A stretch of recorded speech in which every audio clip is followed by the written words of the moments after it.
a slave and you don't even know it. The shit you think of ain't even your thoughts. Let's step out the box for a minute. Yo, how do we know if God exists? How do we know it's positive?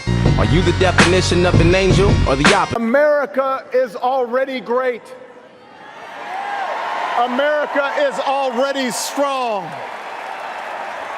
And I promise you, our strength, our greatness, does not depend on Donald Trump. In fact, it doesn't depend on any one person. And that, in the end, may be the biggest difference in this election. The meaning of our democracy. Ronald Reagan called America a shining city on a hill. Donald Trump calls it a divided crime scene that only he can fix. It doesn't matter to him that illegal immigration and the crime rate are as low as they've been in decades, because he's not actually offering any real solutions to those issues. He's just offering slogans, and he's offering fear. He's betting that if he scares enough people, he might score just enough votes to win this election. So I didn't watch a whole lot of the Democratic National Convention, but I did see enough of it to where I wanted to discuss it a little bit. I'll start by saying that it was miles better than the RNC. Much more positive, much more hopeful, much less fear-mongering, as you would expect. But it wasn't all great by any means. The Democratic Party is divided, much like the Republicans. There were protests all throughout the DNC, all 4 days. Those protesters were the Bernie or bust people. And I respect them for that. They're obviously allowed to have their voices heard. But these people are not happy with Clinton, hence the Bernie or bust. And I can't say I blame them at all. She is the system with heavy corporate influence and with what I consider to be a highly questionable foreign policy record. Not to mention ties to Wall Street, so a lot to be discouraged by with Hillary Clinton. But I'm going to start with what was good and what I liked about the convention. There were many good speeches. Bernie Sanders obviously gave a great one, but many others did too.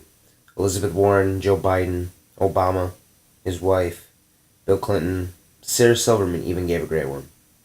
There were more than just that, but on that same note, some of the speeches were bland and monotone.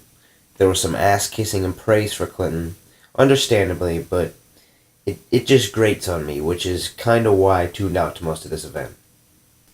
They attacked Trump a good amount, which I did like. Some of it was a miss, like Tim Kaine. Believe me. But a lot of it I thought to be effective. Obama did a really good job of that. He's a great speaker and has always been able to work humor into his speech. This was no exception.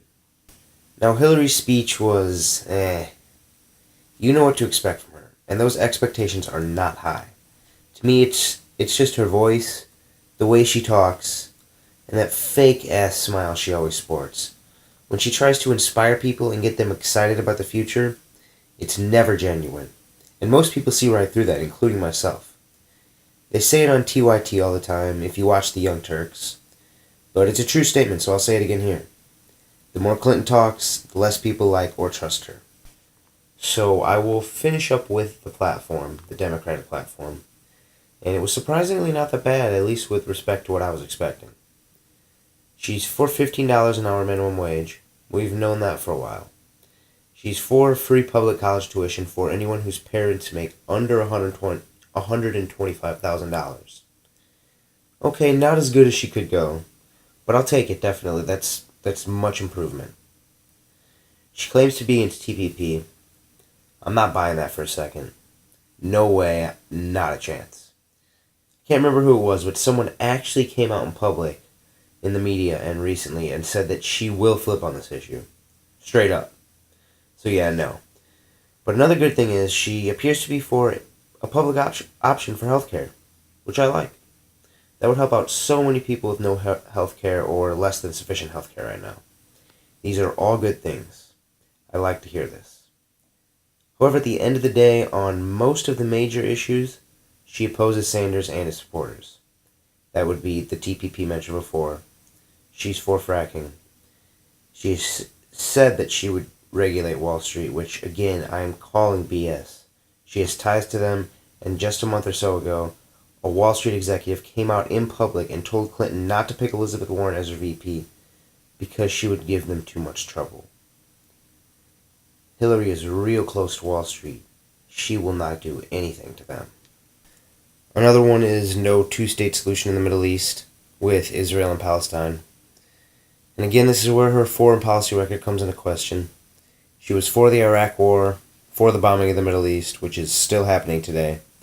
And I hate this approach, but in reality it's really no different than Obama or any other president really after World War II. It's really sad, but it's a fact, and I thought it should be at least addressed.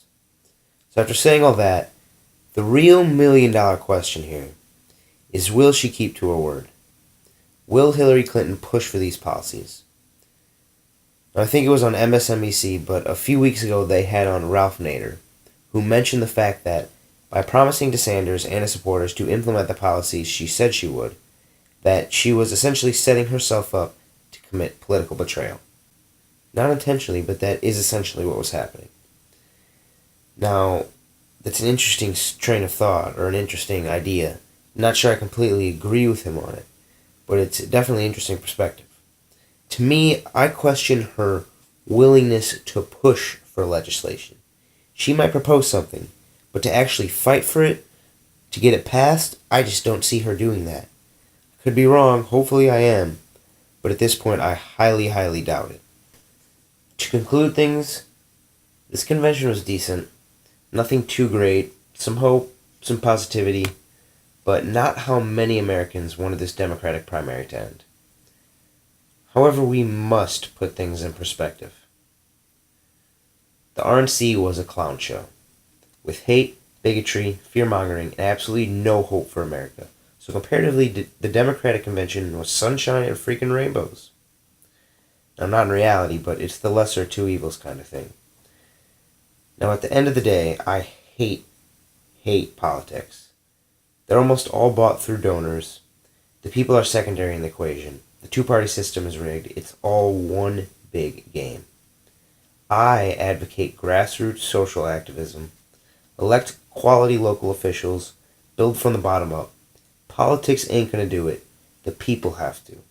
And until we all realize that the power is in our hands, this lesser of two evils bullshit will continue.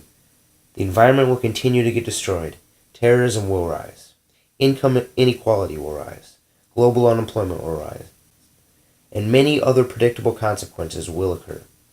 Time to make a fucking stand. On the real. When the sun's down, nocturnal rainbow soaring, the air